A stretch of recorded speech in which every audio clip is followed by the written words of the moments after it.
पिंपरी चिंचवडमधल्या मोशी कचरा डेपो दुर्घटनेला 3 दिवस उलटल्यानंतरही शोधकार्य सुरूच।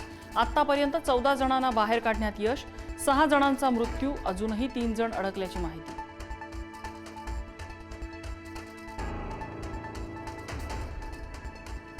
केतन अग्रवालच्या वडिलांचं राष्ट्रपती द्रौपदी मुर्मू यांना पत्र, मुलगा गेला आणि 20 दिवसात वडीलही गेले। कुटुंब उद्ध्वस्त झालं असून खटला फास्ट ट्रॅक कोर्टात चालवण्याची मागणी।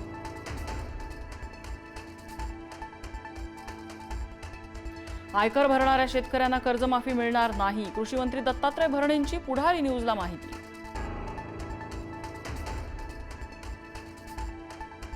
पश्चिम विदर्भात बोगस सोयाबीन बियाण्यांच्या तक्रारी वाढल्या, सोयाबीन उगवलंच नाही, शेतकऱ्यांवर दुबार पेरणीचं संकट, बोगस बियाणं विक्रीवर कृषी विभागाची कारवाई।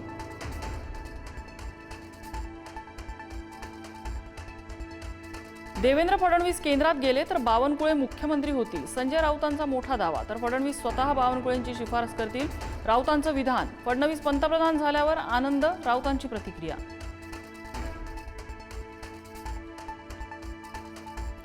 एकनाथ शिंदे पुन्हा मुख्यमंत्री होतील, आमदार बच्चू कडू यांनी व्यक्त केला विश्वास। फडणवीसांनी दिल्लीत जाऊन देशाची सूत्र हाती घ्यावी, कडू यांचं विधान।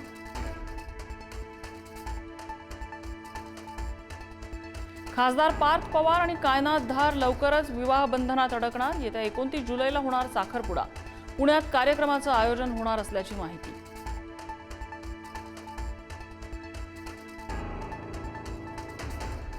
एटीएसचे राज्यभरात 150हून अधिक ठिकाणी छापे, पाकिस्तान स्थित शहजाद भट्टीच्या कथित नेटवर्क विरोधात कारवाई, 175 संशयितांची चौकशी सुरू, अनेकांना घेतलं ताब्यात।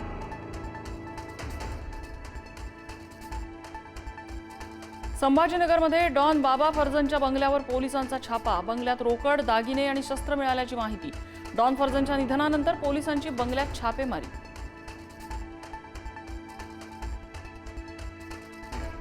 पालघर महापुरानंतर देवीपाड्यासह अनेक गावातल्या पूरग्रस्त मदतीच्या प्रतीक्षेत, देवीपाडा, तरडेपाडा, देवशेत, झांजरोळी आणि मंडळपाडा या गावांना पुराच्या पाण्याचा चारही बाजूने वेढा, कुटुंबांना घराच्या छतावर काढावी लागली रात्र।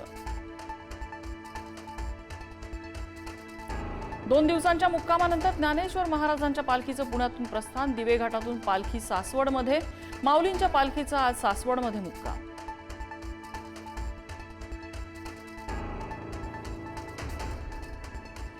राम मंदिर देणगी अपहार प्रकरणी आरोपींच्या नातेवाईकांची बँक खाती पोलिसांच्या रडारवर, 50हून अधिक खात्यांची चौकशी सुरू, तर देणगी मोजणाऱ्या 23 कर्मचाऱ्यांचे एकाच वेळी राजीनामे। तेलंगणात पोक्सोमधल्या आरोपीचा रक्तरंजित थरार, जामिनावर सुटताच 6 जणांची निर्घृण हत्या, पीडितेसह आजी आणि आईची केली हत्या, स्वतःची पत्नी आणि 2 लहान मुलांचाही घेतला जीव।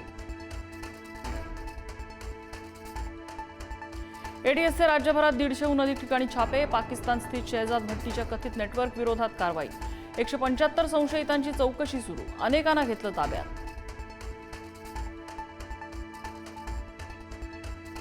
व्हिएतनाममध्ये भारतीय प्रवासी बोट उलटली, खराब वातावरणाचा व्हिएतनामच्या फुकोक आयलंड जवळ फटका, 15 जणांचा मृत्यू तर 21 जणांना वाचवण्यात यश, बोटीत 36 प्रवासी असल्याची माहिती।